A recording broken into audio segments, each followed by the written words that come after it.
요한계시록 강의 쉬운 한 번째 시간입니다. 여러분 여기까지 달려오시느라 수고하셨습니다. 이제 얼마 안 있으면 요한계시록이 끝이 날 것 같습니다. 지난 시간에 우리가 살펴본 것은 새하늘과 새 땅이 하나님으로부터 예비되고 난 이후에 거룩한 성 예루살렘이 하나님으로부터 하늘에서 이곳에 이 땅에 내려오게 되는 것을 살펴보았습니다. 거룩한 성 새 예루살렘은 어린 양의 신부이자 교회 공동체를 나타내는 것이다. 여러분들께 일관되게 요한계시록을 시작하면서부터 제가 말씀드린 것이, 요한계시록은 교회론에 관한 책으로 보는 것이 타당할 것이다에 이런 이유가 포함되어져 있습니다. 온갖 아름다운 보석으로 단장이 되고 어마어마한 구조를 갖춘 새 예루살렘의 외적인 모습을 통해서 세상의 진귀한 보석으로 다 그렇게 성전의 이 외부가 치장되어 있는 것을 보게 되면 교회가 되었다, 내가 예수 그리스도를 믿고 하나님의 교회로 존재한다라고 하는 그 영광이 얼마나 값지고 크고 귀한 것인지를 우리에게 보여주는 거죠. 이렇게 귀한 영광이 예비되어 있으니까 이 땅 가운데서 세상과 타협하지 말고, 세상에 속하여서 범죄하지 말고 하나님의 거룩한 신부답게 삶을 살아내라고 하는 격려의 메시지이자 사실은 응원의 메시지라고 생각해도 여러분 과언이 아닐 것입니다. 여러분, 지금은 우리가 교회의 영광 혹은 나의 교회됨의 축복이 얼마나 크고 위대한 것인지를 뚜렷하게 볼 수 없을 것이지만, 여호와의 날 하나님께서 분명히 우리에게 그렇게 장막을 가지시고 내려오시는 그날에 우리의 복스럽고 영광스러운 그 이 축복 때문에 우리의 기쁨이 참 세상에 그 무엇으로는 비교할 수 없는 놀라운 은혜와 축복으로, 그렇게 기쁨으로 가득하게 될 것이에요. 저는 우리 사랑하는 성도 여러분들과 제가 지금부터 희미하게 우리의 영광을 보는 것이 아니라 확신을 갖고 믿음의 눈으로 우리가 그렇게 예수 그리스도의 십자가 보혈로 구속받아서 하나님의 신부요 거룩한 성 새 예루살렘이 되었다라고 하는 것을 확실히 보고 믿음으로 그렇게 천국을 향하여 달려나가는 귀한 성도들이 되시기를 예수님의 이름으로 축원합니다. 제가 성전의 외부의 모습을 그렇게 여러분들에게 소개하면서 21절 오늘 12진주문을 가지고 고민하고 있다, 이렇게 지난 시간에 말씀드렸어요. 물론 12진주문이 당연히 외부의 모습으로 그렇게 비춰져야 됩니다. 포함되어야 되죠. 근데 저는 이 본문을 읽어보면 읽어볼수록 문을 기점으로 성전 거룩한 성 새 예루살렘의 안쪽과 바깥이 그렇게 구분되는 듯한 그런 인상을 지울 수가 없었어요. 그래서 문만큼은 따로 그렇게 우리가 한번 생각해 보자라고 제가 결론을 내리고, 오늘 여러분들과 외부에 속해 있지만 내부에 들어가는 관문으로 우리가 이 12진주문을 보게 되면 예수님 시대에, 그리고 이 요한계시록이 기록될 시대에 가장 값지고 귀한, 값은 어쩔지 모르겠지만 귀하고 귀한 보석으로 진주가 그렇게 통용되고 있었어요. 예수님께서 마태복음 13장에 천국의 비유를 우리에게 들려주실 때 자신의 모든 재산을 팔아서 귀한 진주를 사는 진주 상인의 비유를 우리에게 들려주셨지 않습니까? 그러니까 예수님 시대에는 진주가 가장 보석 중에 보석의 왕이다, 이렇게 생각을 해보십시오. 그런데 그 12문이 다 각각 한 개의 진주로 되어져 있어요.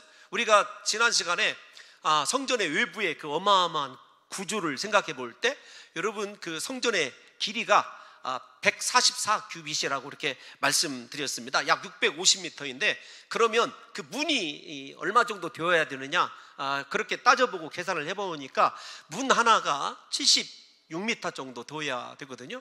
진주 하나가 76m 정도 된다고 생각해 보십시오. 이렇게 조그만한 걸 이렇게 세밀하게 붙여놓은 것이 아니라 한 개의 진주예요. 각 문이 한 개에. 우리가 이 진주를 생각해 보면 어떻게 생성되는지 아시죠? 진주 조개가 모래며 이물질이 자신의 그렇게 부드러운 살 안으로 들어왔을 때 그 살이 찢어지고 그렇게 피가 나고 고통을 감수해내면서 그것들을 녹여내는 것이 여러분 이 진주 아닙니까? 그래서 어느 목사님이 이 본문을 해석하면서 하나님의 거룩한 백성이 되고 그렇게 12진주문 안으로 들어가는 걸 봐라.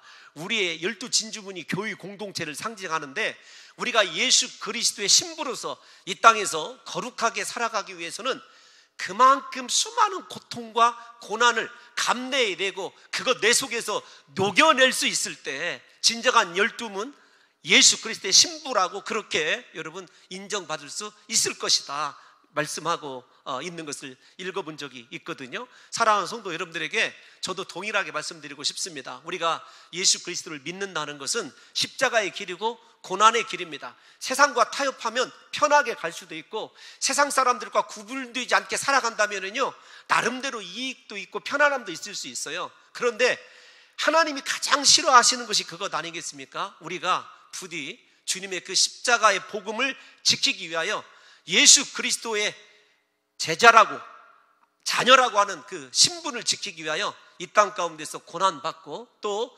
고통당하는 것 주님이 다 기억하고 계시고 그것이 바로 우리 인생에 여러분 가장 찬란한 하나님 안으로 들어가는 12진주에 여러분 속해 있는 그 진주가 된다는 것을 생각하셔서 고난 가운데서도 감사하시고 끝까지 하나님만을 붙드시기를 예수님의 이름으로 축원합니다. 이제 이렇게 문이 통과가 되어지게 되면 성전 안에서의 삶이 우리에게 비춰지게 돼요. 성전 내부에 여러분 광경이 22절에서 27절까지 그 다음에 우리가 읽은 22장 1절에서 5절은 그러면 그 성전된 자들의 이 내부적인 삶은 어떤 것이냐라고 하는 것을 우리가 좀 두 가지 큰 나눔을 가지고 구분을 가지고 좀 살펴보려고 생각을 합니다. 먼저 새 예루살렘의 안에서의 가장 큰 특징은 무엇이냐면 성전이 없다는 거예요. 물리적인 성전이 없어요. 왜냐하면 22절 말씀에 의하면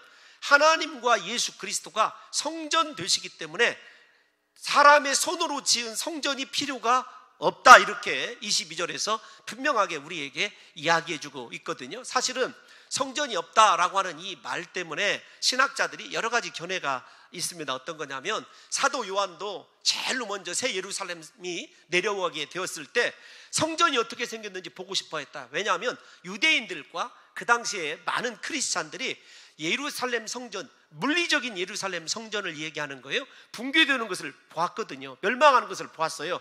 그래서 그들의 평생의 소원이 무엇이냐면 예루살렘 성전이 재건되는 것이에요. 그런데 그 성전을 찾아보니까 없더라는 이야기예요. 그런데 성전이 없는 대신에 하나님이 성전이고 예수 그리스도가 성전이다 라고 하는 것은요 이거 굉장한 우리에게 구속사적인 의미를 가져다 주는 거거든요.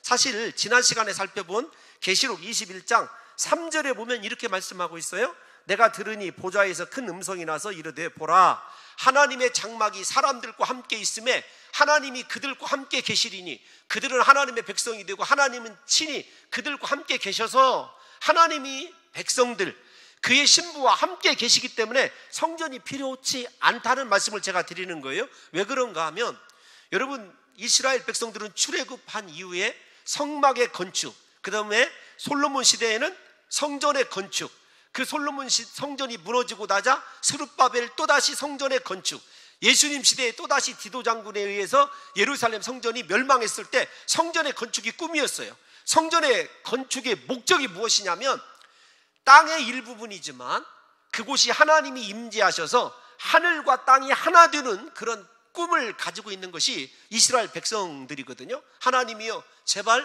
이곳에 임재하셔서 우리와 함께 거하여 주세요. 이게 여러분 성전의 주 기능이자 목적입니다. 근데 오늘 본문을 보게 되면 저와 여러분들이 이미 아시다시피 하나님이 우리에게 와 계셔요. 하나님이 그의 신부들과 함께 거하시는 그 순간부터 온 새하늘과 새 땅, 그 다음에 크게는 새 예루살렘인 우리 안에 하나님이 계시기 때문에 물리적인 성전이 필요가 없다는 것입니다.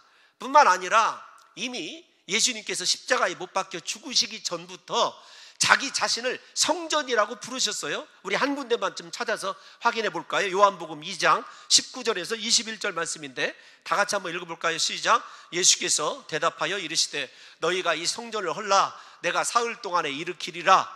유대인들이 이르되 이 성전은 46년 동안의 지었건을 네가 3일 동안에 일으키겠느냐 하더라. 그러나 예수는 성전된 자기 육체를 가리켜 말씀하신 것이라. 아멘. 예수 그리스도가 성전이에요. 그 성전이신 예수 그리스도가 그의 신부인 우리들 안에 오셔서 거하시기 때문에 물리적인 성전은 필요가 없다는 것입니다. 이 말씀은 무엇이냐면 성전이 성전된 예수 그리스도가 십자가에 죽으시고 부활하심으로 하나님의 완전한 그의 백성들과의 연합이 이루어졌음을 이야기하는 것이기 때문에 저와 여러분들이 성전이 없다 이것 때문에 유대인들처럼 섭섭해하지 마시고 하나님이 내 안에 거하시고 나와 하나님이 완전히 연합함으로 하나님 안에 내가 있고 하나님이 내 안에 계시는 진정한 그리스도의 신부된 삶이 시작되었구나라고 그렇게 여러분들과 제가 이해하시면 이 본문은 쉽게 넘어갈 수 있으리라 생각이 되어집니다. 또 하나 성전이 없습니다. 두 번째로는 이 본문 23절에 의하면 해와 달이 필요가 없습니다. 피조된 발광체가 필요가 없다는 거죠. 왜냐하면 하나님의 영광의 빛이 새 예루살렘을 우리들을 강력하게 비추고 있기 때문에 그렇습니다. 여러분 하나님의 영광이 빛이 비추는 것 요한계시록에만 등장한 것 아닙니다. 대표적으로 우리들의 그리스도와의 완전한 연합, 그리스도의 신부로서의 새 예루살렘으로서의 회복을 노래한 이사야 60장에 많이 언급이 되어 있는데 일단 먼저 이사야 60장 19절만 한번 읽어보도록 하겠습니다. 시작. 다시는 낮에 해가 내 빛이 되지 아니하며 달도 내게 빛을 비추지 않을 것이요 오직 여호와가 내게 영원한 빛이 되며 내 하나님이 내 영광이 되리니. 아멘. 여러분 피조된 발광체가 필요치 않은 이유가 무엇입니까? 해와 달이 필요치 않은 것은 하나님의 영광의 빛이 우리 안에 머무르고 있고 우리를 향하여 비춰져서 하나님의 영광이 우리의 영광이 되고 하나님의 빛이 우리의 빛이 되기 때문에 그런 것 아니겠습니까? 여러분 이것을 생각한다면 저와 여러분들을 하나님께서 이곳에 두신 이유는요, 우리가 하나님의 거룩한 성전이요 그 성전 안에 하나님의 임재와 영광을 두시고 싶어 하시는 것이 하나님의 목적이거든요. 그걸 생각한다면 우리가 이 땅 가운데서 얼마나 거룩하고 깨끗하게 살아야 될지를 저와 여러분들이 생각해야 됩니다. 하나님이 우리에게 소원하는 것 무엇이라고요? 그분의 임재의 영광을 우리 안에 두고 싶어 하는 거예요.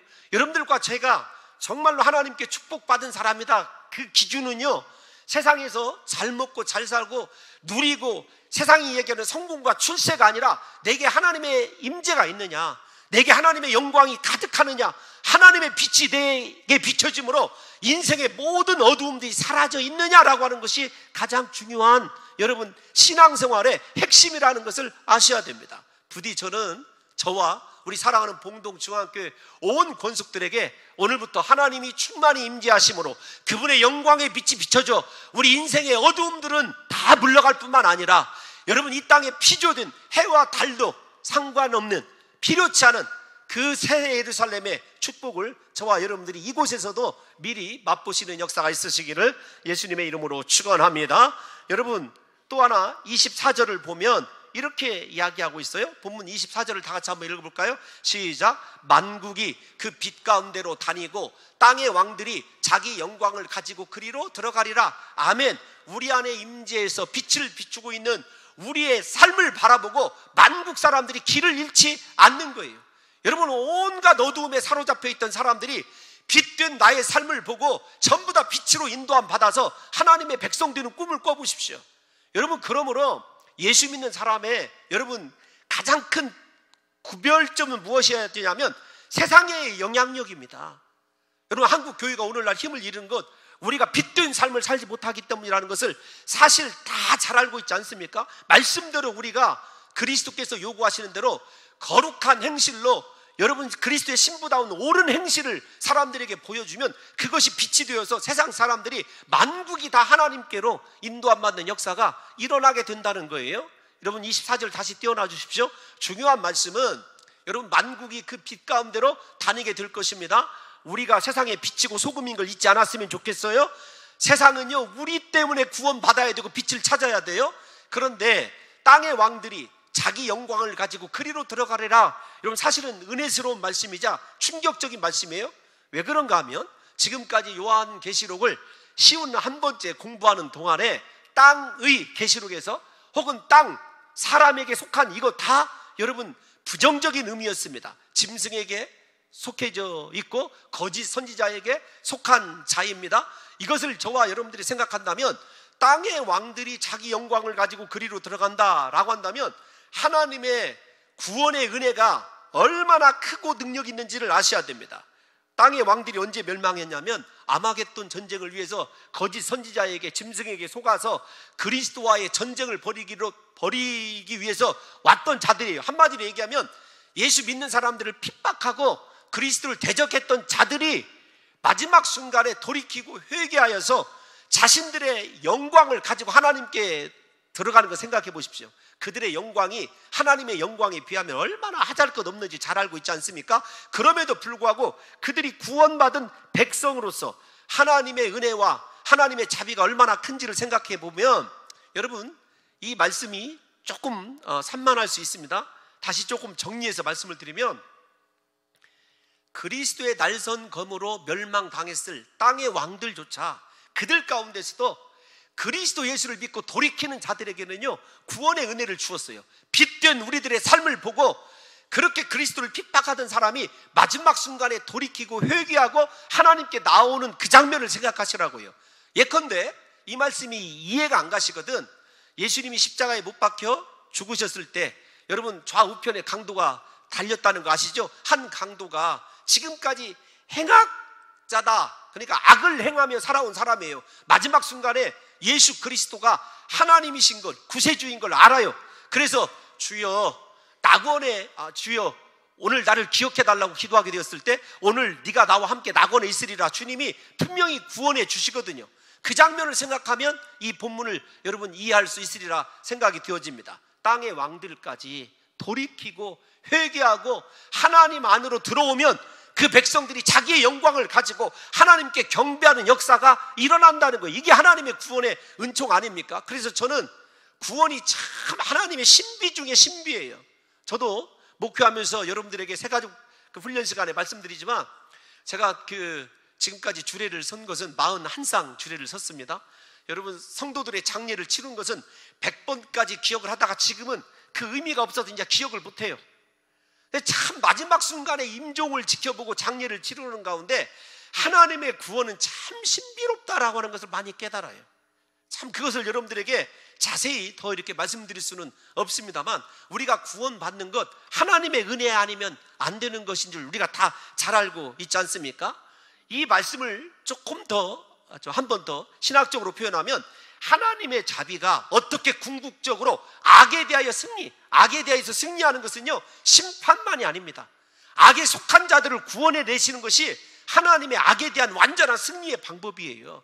여러분들과 제가 생각할 때 저 사람은 정말로 멸망당할 것이다 생각했는데 마지막 순간에 그 안에 있는 믿음을 모시고 구원해내는 하나님의 악에 대한 승리를 생각해 보십시오. 심판과 멸망이 아니라 그 속에서 살려내시고 구원시키고 자기 백성들을 끝까지 책임져 주시는 하나님의 악에 대한 승리의 방법이 여러분 우리에게도 좀 적용이 되어서 그렇게 악한 자들도 구원해 주시고 끝까지 책임져 주시는데 이 땅 가운데서 예수 그리스도를 구주로 믿고 섬기는 우리의 구원이야 얼마나 완전하고 온전하겠습니까? 그걸 생각한다면 저와 여러분들이 언제나 영광의 빛으로 들어가 그분을 하나님이 이 땅 가운데서 나에게 주신 은혜와 영광을 가지고 경배하는 삶을 살아가야 되는 것 마땅하지 않겠습니까? 그래서 저와 여러분들의 삶의 모든 것이 다 하나님을 향한 경배이기를 예수님의 이름으로 축원합니다. 여러분 또 하나 25절을 보게 되면 본문 25절에 이렇게 얘기하고 있죠. 낮에 성문들을 도무지 닫지 아니하리니 거기에는 밤이 없음이라. 여러분 해가 되어주시고 밤을 상징하는 그리스도의 등불 되심이 나와 있지 않습니까? 그러니까 언제나 영광의 빛이 비치니까 모든 어두움이 밤이 존재할 수가 없어요. 중요한 것은 성문들이 도무지 닫히지 아니한다라는 표현인데 고대의 성들은 여러분 잘 아시는 대로 예수님 시대에도 마찬가지예요. 낮에는 모든 성문들이 항상 열려져 있어요. 근데 밤에는 성문들이 닫힙니다. 우리가 잘 아는 예루살렘도 바늘귀라고 불리는 쪽문 말고는 굳게 닫혀져 있다는 것, 여러분들이 공관복음을 보면 알 수가 있어요. 일단 여러분 모든 문들이 항상 열려 있다, 그 말은 구원의 문이 끝까지 열려 있는 것을 보게 되죠. 하나님께서 인내로 우리 사랑하는 성도들이 진실로 이 땅 가운데서 거룩한 삶, 하나님이 원하시는 성결한 삶을 회복하고 그 안에서 빛이, 여호와의 영광의 빛이 비춰지는 은혜로운 삶 살기를 하나님께서 인내로 기다리시고 구원을 허락하시는 것을 보게 됩니다. 이 말씀의 절정은 26절에 가서 보충적으로 또 그렇게 설명됨으로 나타나게 되는데, 본문 26절 한번 읽어보겠습니다. 시작. 사람들이 만국의 영광과 존귀를 가지고 그리로 들어가겠고, 항상 열려있는 그 문 안으로 사람들이 만국의 영광과 존귀를 가지고 그리로 들어가겠다. 영광과 존귀는요, 하나님을 예배하는 데 쓰이는 가장 중요한 요소입니다. 하나님께 영광을 올려드리고 이 땅에서 모든 존귀를 하나님께 올려드리는 것이 우리의 사명 아닙니까? 하나님이 우리에게 은혜를 주셨든지 우리에게 축복을 주셨든지요, 그 하나님이 주신 거예요. 그 하나님의 은혜를 생각하고 언제나 하나님께 그렇게 영광과 존귀를 가지고 경배할 수 있는 자라고 하는 것, 우리에게 굉장한 하나님의 은혜가 임한 것이라는 것을 알 수 있을 거예요. 도대체 사랑하는 성도 여러분, 하나님께서 원하시는 영광과 존귀를 가지고 매 순간마다 하나님 앞에 나와 진정한 예배를 올려드리는 신앙인인지를 한번 우리가 생각해 봐야 된다는 것입니다. 그러므로 사랑하는 성도 여러분, 만국이 말씀대로 영원한 성에서 하나님을 경배하는 이 모습이 하나님의 영광이라는 것을 우리가 또 다시 역설적으로 생각했으면 좋겠어요. 드디어 만국 백성들이 하나님께 영광 돌리기 위해서 영광과 존귀를 가지고 하나님 앞에 경배하는 이 모습, 그것이 하나님 나라의 완성이라는 것을 저와 여러분들이 이해하실 수 있습니다. 신학자들은요, 만국이 그렇게 자신의 영광과 존귀를 가지고 하나님께 경배하는 이 말씀을 가지고 뭐라고 얘기하냐면 새 예루살렘을 향한 만국의 순례의 길, 이렇게 얘기합니다. 그러니까 순례자의 길이라는 거죠. 이 말이 좀 어렵게 다가오십니까? 쉽게 얘기하면 우리 인생은 태어나면서부터 마지막 순간 하나님을 향하여 나아가는 존재예요. 그러니까 인생은 순례의 길이에요. 어디를 향한 순례의 길이냐면 하나님을 향한 순례의 길이라는 거죠. 그 순례의 길이 짧은 사람도 있고 길 사람도 있지만 결과는 똑같습니다. 예수 안에 있는 구원을 받은 자들은요, 영광과 존귀를 가지고 하나님을 경배하는 역사가 있게 된다는 것 아니겠습니까? 여러분, 우리가 천국에서 하나님을 경배할 때 영광과 존귀를 드리면서 경배하는 이 모습을 한번 생각해 보시라고요. 그런데 이러한 새 예루살렘으로의 만국의 순례는요, 이사야 60장 앞에서 한 절 읽어드렸지 않습니까? 60장의 성취로 보는 것이 너무나 타당합니다. 그러니까 지금 읽은 23, 24, 25, 26절이 그냥 요한계시록에 한 번 나타나는 것이 아니라 이사야 60장을 배경으로 하고 있다는 거예요. 우리가 좀 11절까지 다 읽어야 되는데 선택적으로 석 절만 읽으려고 해요. 먼저 60장 1절 한번 띄워놔 주십시오. 같이 읽어보겠습니다. 일어나라, 빛을 발하라. 이는 내 빛이 이르렀고 여호와의 영광이 내 위에 임하였음이니라. 아멘. 성전의 목적, 하나님의 임재, 영광의 빛이 드디어 우리에게 비쳤다. 하나님이 우리에게 오셨다는 거예요. 그러면 하나님의 영광의 빛을 발하는 것이 우리의 삶의 목적 아닙니까? 다시 여러분, 두 번째 강조합니다. 우리의 삶은 세상에 빛이어야 돼요. 소금이어야 됩니다. 예수 믿고 가장 중요한 것은요, 육체가 잘 되는 거 중요합니다. 그러나 그것보다 더 중요한 것은 내가 예수 믿는 사람으로 변화되었느냐라는 거예요. 정말로 하나님의 영광의 빛을 그대로 반사해낼 수 있는 깨끗하고 투명한 수정과 같은, 이 계시록의 용어로 얘기하면 맑은 삶을 우리가 살아가고 있느냐라는 거죠. 여러분, 그러므로 60장 1절은 여호와의 영광이 임하여 빛으로 가득한 새 예루살렘 된 우리의 삶의 상태를 얘기하는 것이고, 60장 3절 한번 읽어주시겠습니다. 시작. 나라들은 내 빛으로, 왕들은 비치는 내 광명으로 나아오리라. 우리가 빛든 삶 살아야 될 것, 세상의 선한 영향력이다 말씀드렸어요. 한국이 이렇게 된 것, 교회가 이렇게 된 것, 우리가 말씀대로 살지 못했기 때문에 그래요. 빛과 소금의 삶을 살지 못하니까 교회가 오히려 지탄의 대상이 된 것, 여러분 우리 책임이에요. 다른 사람의 책임이 아니라. 부디 우리 교회만큼은 시골에 있어도 저와 여러분들이 예수 믿는 자라고 하는 진정한 선하고 아름다운 그리스도의 닮은 모습으로 세상의 어두움을 빛으로 비출 수 있는 그런 삶 다시 좀 다짐했으면 좋겠어요. 60장 11절 한번 더 읽어보겠습니다. 이제 성문이 열려있는 그 장면, 이 말씀이거든요. 시작. 내 성문이 항상 열려 주야로 닫히지 아니하리니 이는 사람들이 내게로 이방 나라들의 재물을 가져오며 그들의 왕들을 포로로 이끌어옴이라. 세상의 만왕들이 나라들이 전부 다 복음에 사로잡혀서 하나님을 경배하는 그 장면을 생각해 보십시오. 그분이 항상 열려 있는 거예요. 누구 때문에? 우리 때문에. 빛된 우리 때문에. 여호와의 영광이 비쳐있는 우리의 삶 때문에 만국이 구원받을 것을 하나님께서 노래하고 있는 것이죠. 그러니까 다시 말씀드립니다. 예수 믿는다고 하는 것은요, 교회 안에서의 삶이 중요한 것이 아닙니다. 세상에서 내 삶이 어떠한지를 봐야 돼요. 여러분들이 다 교회 다니고 죄송하지만 예수 믿는다는 것이 표현이 앞서야 되지만 일단 이렇게 생각해 보십시다. 예수 믿고 교회 다닌다는 것, 특별히 봉동 중앙교회 다닌다는 거 다 압니다. 근데 우리의 삶이 그들과 구별되지 않는다면, 우리가 빛든 삶을 살아내지 않는다고 한다면은요, 오히려 하나님의 성문이 닫히게 하는 그런 어리석은 여러분 결과를 내는 잘못된 신앙의 삶을 살고 있는 사람이라는 것을 우리가 알게 되고 그 삶을 오늘부터 다시 고쳐야 돼요. 우리 정말로 선한 영향력을 미치는 삶으로 우리 변화되어야 된다는 거죠. 하나님의 기대대로, 여호와의 임재대로 우리가 빛을 비추는 삶을 살아야 된다는 것입니다. 사랑하는 성도 여러분, 그래서 이 60장에 있는 말씀은요, 우리가 읽었던 24절에부터 26절 계시록에 있는 말씀과 너무도 정확하게 일치해서 하나님께서 우리를 이 땅 가운데 두시고 구원하신 이유와 목적과, 여러분 그것이 또 우리의 신부됨과 우리가 하나님의 신부됨과 정확하게 부합하고 있다는 것을 아셔야 됩니다. 그럼에도 불구하고 만국의 백성들 가운데 다시 한번 하나님의 구원이 어떤 것이냐 결정적으로 구분해 놓은 말씀이 27절 말씀이에요. 27절 말씀 다 같이 한번 읽어보겠습니다. 시작. 무엇이든지 속된 것이나 가증한 일 또는 거짓말하는 자는 결코 그리로 들어가지 못하되 오직 어린 양의 생명책에 기록된 자들만 들어가리라.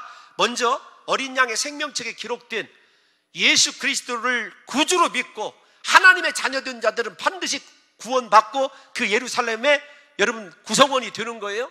반대로 무엇이든지 속된 것, 요한계시록에서 속된 것은요, 세상의 것을 얘기합니다.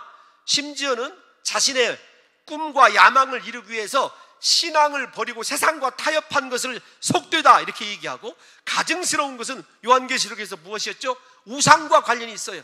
우상과 직장 구하기 위해서, 세상에서 잘 먹고 잘 살기 위해서 우상 숭배하고 그것과 연관이 있는 삶을 살아가는 자들이에요.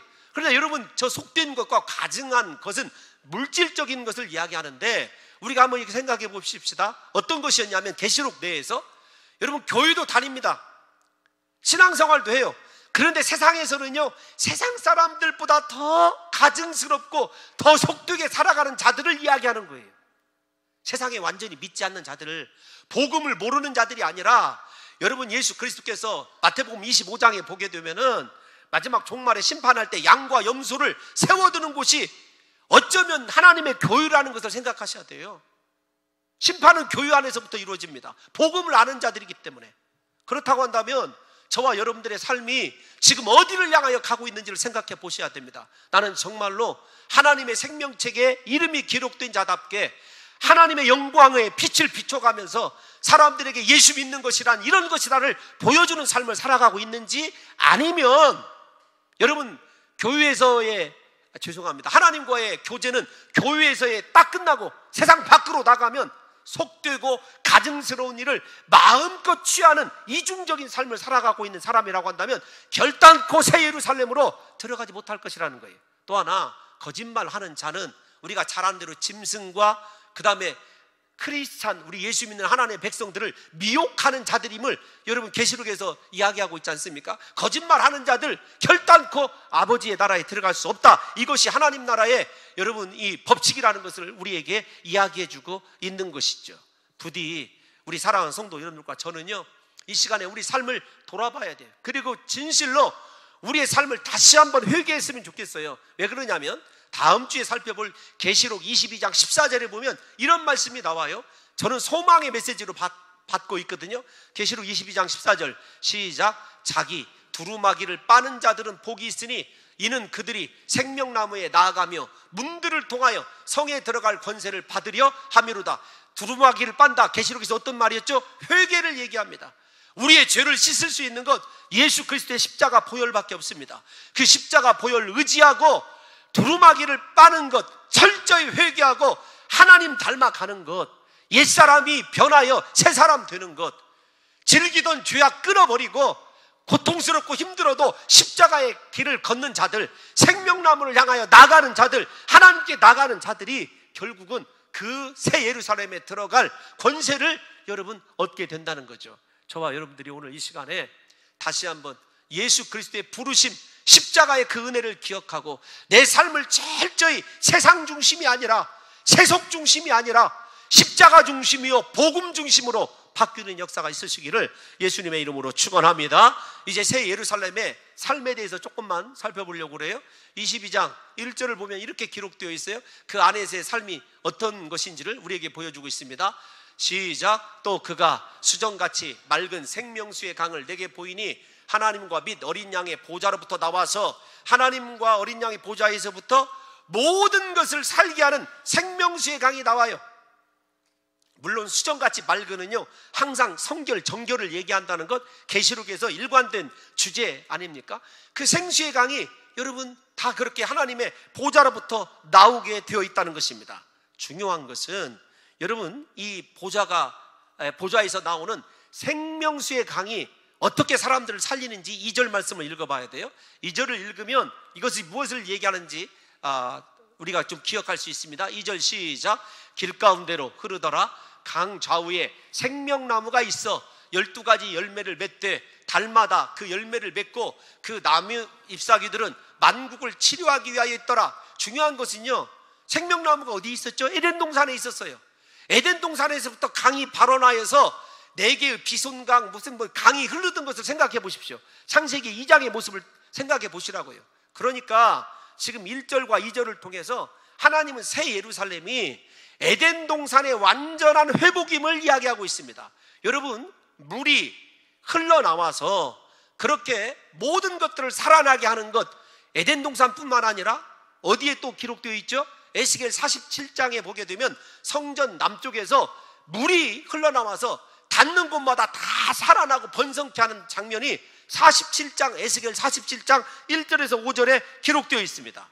여러분 이 말씀을 저와 여러분들이 미리 좀 살펴보기 위해서 본문 2절 말씀을 다시 한번 떼어놔 주세요. 죄송합니다. 본문 2절을 보게 되면 우리가 새 예루살렘이 되어 하나님의 거룩한 신부가 될 때 우리를 통해서 온갖 것들이 다 살아나게 돼요. 우리는요 열매를 맺되 달마다 그 열매를 규칙적으로 지속적으로 맺게 되어 있어요. 뿐만 아닙니다. 제일 중요한 것이 무엇이냐면 그 잎사귀들이 만국을 치료한다는 거예요.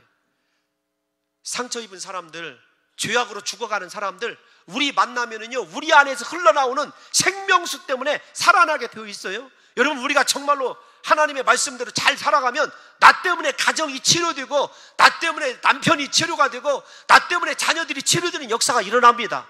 여러분 문제는 나를 힘들게 하고 인생의 고달픔에 사로잡혀 있는 자녀들이 문제가 아니고 남편이나 아내가 문제가 아닙니다. 내 속에 생명수가 흘러야 되는데 하나님의 보좌로부터 나오는 은혜의 강이 흘러야 되는데 그것이 막혀 있다는 이야기거든요. 그런데 이 말씀이 2절 이 말씀이 어디에 나와 있냐면 여러분 에스겔 47장 12절에 나와 있어요. 우리 다 같이 에스겔 47장 12절 한번 읽어볼까요? 시작.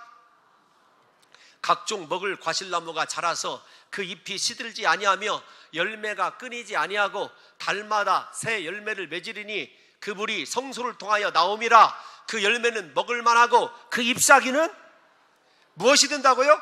약재료나 그 잎사귀가 치료하는 것이 되는 거나 동일한 말씀 아닙니까? 달마다 열매 맺는다. 에스겔 47장 12절 말씀과 동일하죠. 강 좌우에 있다 동일하죠. 저 말씀을 배경으로 삼고 있는 것입니다.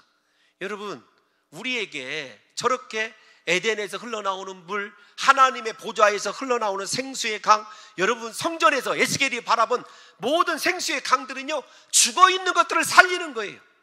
뿐만 아니라 모든 어떤 질병에 걸려있든지 우리를 만나면 치료되게 되어 있어요. 이게 예수 그리스도의 은혜입니다. 여러분 생각해 보십시오. 나 때문에 세상이 치료돼야 될 것 아니겠습니까? 우리 교회 때문에 적어도 봉동이 변화되어야 되죠. 나의 삶 때문에 내가 만나는 모든 사람들이요, 인생의 어두움을 버리고 여러분 악한 질병에서 벗어나 하나님 만나고 치료되는 인생의 변화의 역사가 일어나야 되는데, 물 때문에 그래, 생명수 때문에.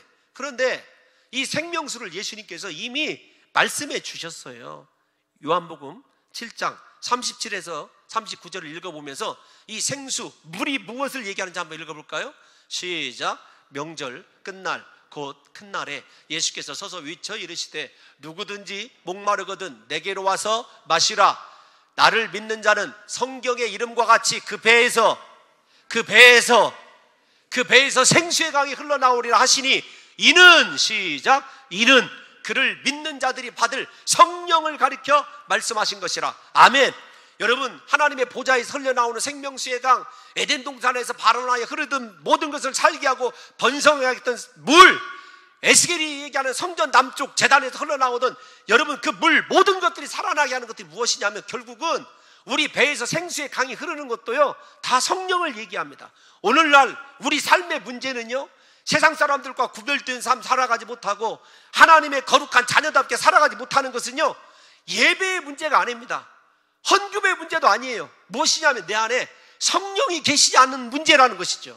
저는 오늘 이 예배를 통해서 우리 사랑하는 성도 여러분들과 제가 이번 한 주간 주여 내 배에서 성령의 생수의 강이 흐르게 도와주옵소서. 성령 충만하면 모든 것들이 살아나게 될 줄로 믿습니다. 회복되게 될 줄로 믿습니다. 여러분, 이걸 예수님께서 외쳐서서, 그렇게 성경에 보면 예수님이 말씀을 전할 때 외치다라고는 단어를 쓴 곳은요, 이곳밖에 없어요. 절박한 심정으로 외치거든요. 저도 동일하게 우리 교회 모든 성도들이 성령이 충만하여서 그 배에서 생수의 강이 흘러남으로 말미암아 여러분들을 만나는 모든 사람들이 치유되었으면 좋겠습니다. 여러분들을 만나는 모든 사람이 인생이 고침받았으면 좋겠습니다. 여러분, 이것이 우리의 꿈이고 우리의 존재 이유여야 된다는 것이죠. 여러분, 이 말씀을 가장 잘 입증해 준 사람이 누구예요? 또 생수의 강, 그 배에서 솟아나는 물, 다시는 목마르지 않은 물을 얘기해 준 사람이 요한복음에 누구죠?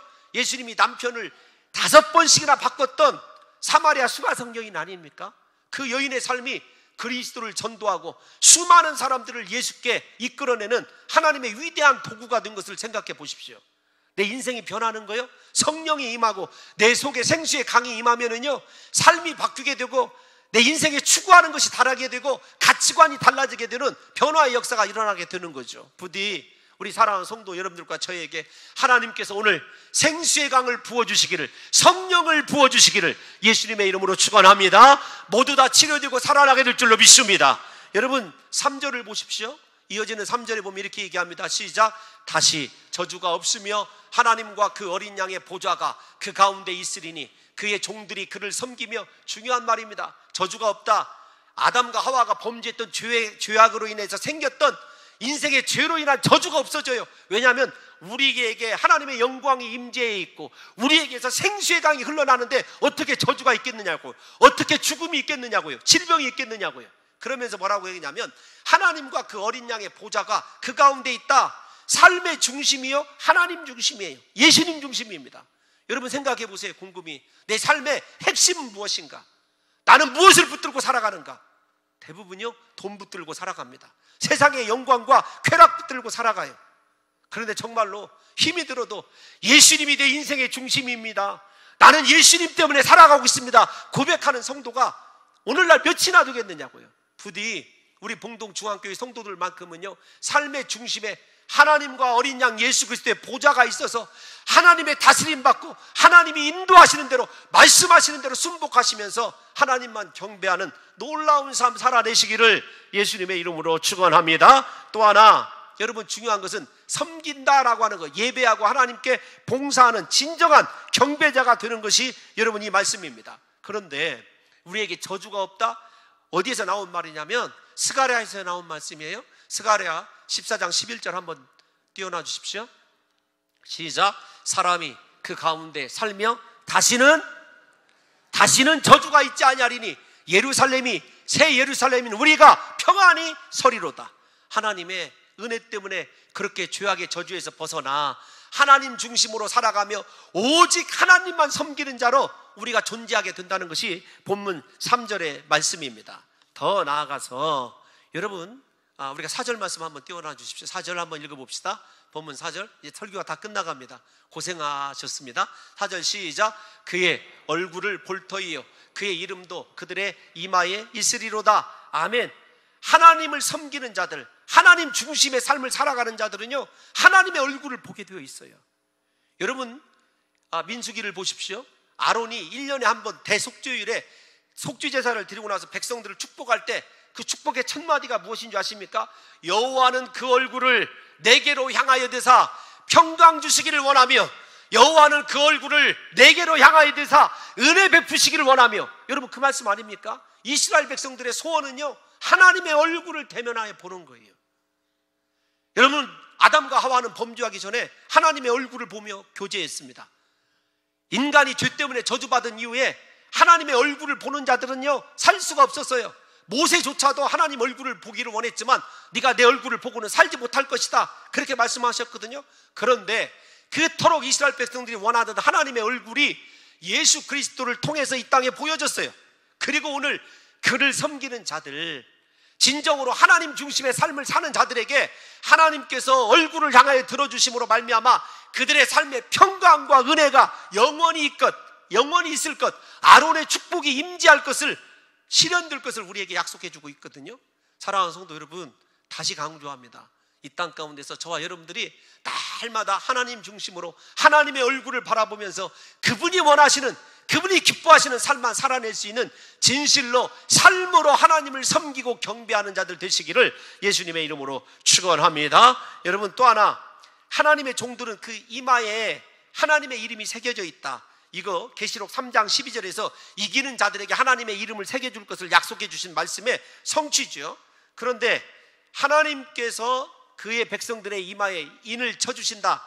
어디서 나온 얘기죠? 14만 4천수, 즉 하나님의 교회 공동체에게 주신 말씀이죠. 그래서 7장 3절에 읽어보면 이르되 우리 하나님의 종들의 이마에 인치기까지 땅이나 바다나 나무들을 해하지 말라 하더라. 하나님께서 그의 백성들 모두가 다 하나님의 인 맞기를, 하나님의 이름이 이마에 새겨지기를 그토록 원하신 것이죠. 뿐만 아닙니다. 계시록 7장 15절에서 17절 읽어보면 오늘 이 말씀이 모두 다 14만 4천과 동일하게 여러분 성취되어 있다는 걸 보게 될 거예요. 한번 읽어보겠습니다. 시작.